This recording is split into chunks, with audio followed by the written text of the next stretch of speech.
velkommen til den her video. Tak fordi der har klikket ind på den. Nu prøver vi igen at indtale nogle lydbøger.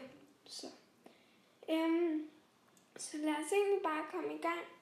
Og jeg bestemmer for, at det skal være Orla Frøsnapper. Så ja, det går vi egentlig bare i gang med. Bøllerne. Det er nu ikke altid rart at være lille. Selvfølgelig er det samtidig skægt. Mægtigt skægt endda. Det er skægt om sommeren, når man kan gå rundt med bare tæer, lige til det bliver mørkt og græsset bliver vådt. Det er skægt, når man har bygget en god hule i et træ og kan sidde derinde i øsen og regnvejr. Det er også skægt, når bagerens 4 grise løber ud af svinestien og bæser rundt i haverne, mens konerne skriger og løfter op i kjolerne.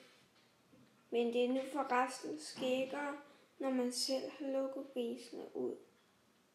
Og så er det også skægt om vinteren, når man kan kure ned i kirkebakken i et gammelt vaskefad og ende helt nede i slagterens kålhave.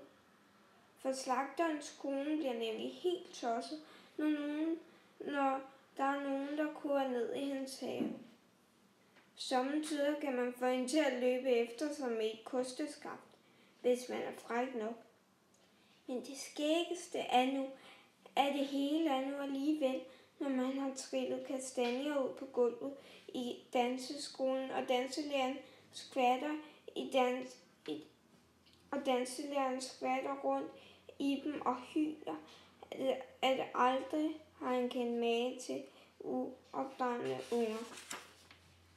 Ja, sommetider er det skægt at være lille, men til andre tider er det nu ikke særlig rart. Og det er fordi vores by er fuld af bøller og andre store dumme fyre, som ikke kan lade ordentligt de folk som mig og Jakob og et par andre flinke drenge gå i fred. Når man ser vores by på et billede eller et fotografi, ser den ganske pæn ud. Og det er den jo sådan set også. Der er i hvert fald både blomster og høns og gadelygter og nykalkede huse. Men der er bare det ved det, at man ikke kan se bøllerne på de der billeder.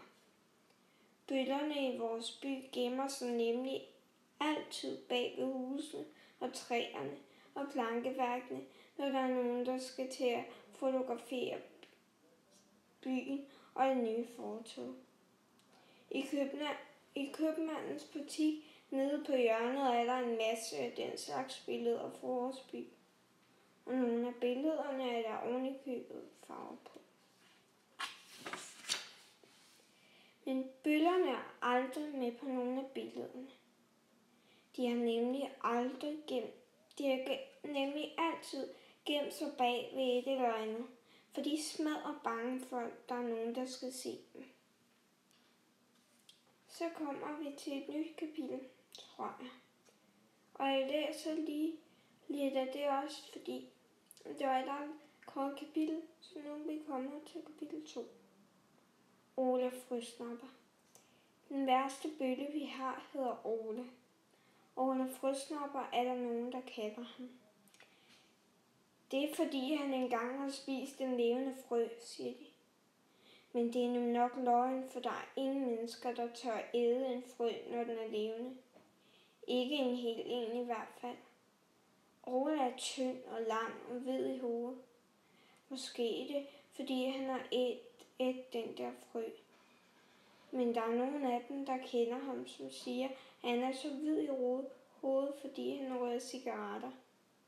Og det skal som nok være rigtigt, for han går altid og pusler røg op i luften, når man møder ham. Men det værste ved ham er ikke hans tynde hvide hoved. Nej, det værste ved ham er hans små gule øjne og hans lange, tynde fingre. Men de fingre går han rundt og rykker hårtotter af vores hoveder. Han rykker os også i ørerne og prikker os i øjnene, og engang slår han en af Jakobs fortænder ud. Men det gjorde nu ikke så meget, for tanden sad løs alligevel, og Jakob fik en ny, større tand, som er meget flottere. Der er ingen af de små drenge i vores by, der tør komme i nærheden af Orla.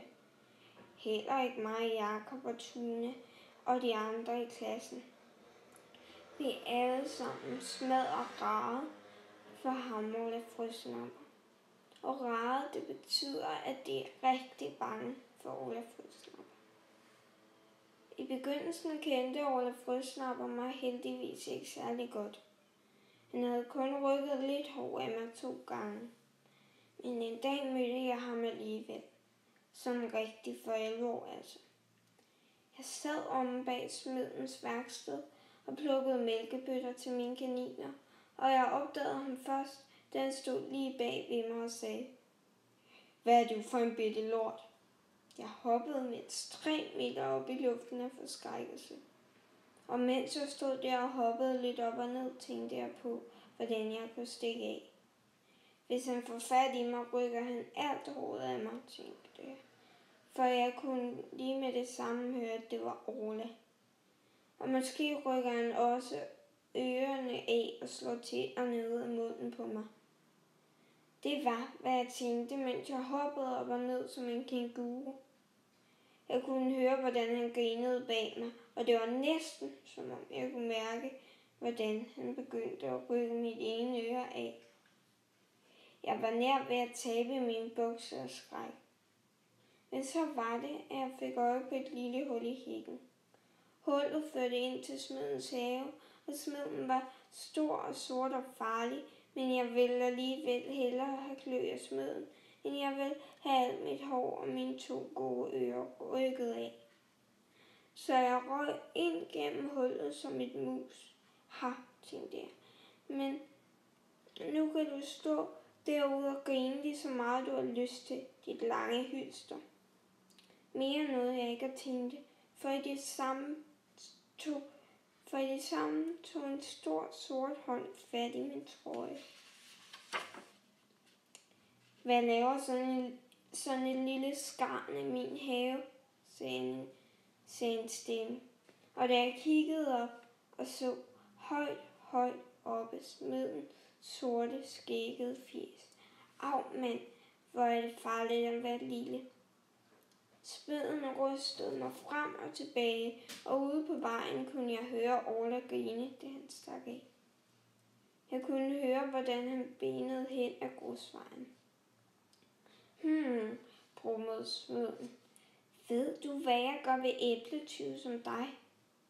Færk, sagde jeg, for min bluse strammede mig i halsen, så jeg ikke kunne sige noget fornuftigt.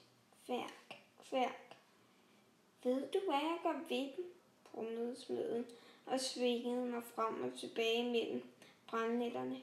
Jeg tæver den. Uha, tænkte jeg, for smedens hænder er lige så store og hårde som brædder. Gulvbrædder altså. Sådan nogle hænder kunne sikkert give nogle gevaldige nogen på skallen, og hvis jeg ikke havde haft seler i mine bukser, havde jeg ganske bestemt tabt dem af skræk. Men, sagde smeden og brummede næsten ligesom en bjørn. Jeg har aldrig set så små æbletyve som dig, så jeg vil ikke tæve dig denne gang. Py, tænkte jeg, så får jeg nok lov til at løbe igen.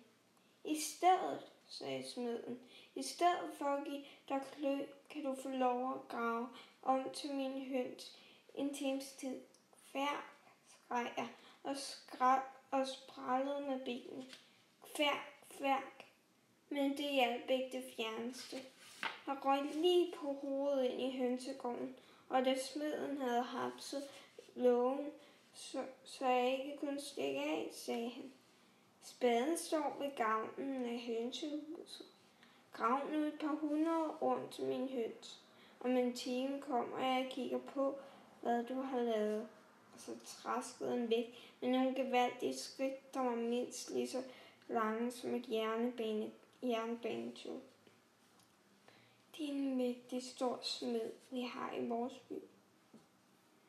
det var simpelthen kapitel 1 og kapitel 2. I fik lov at høre der.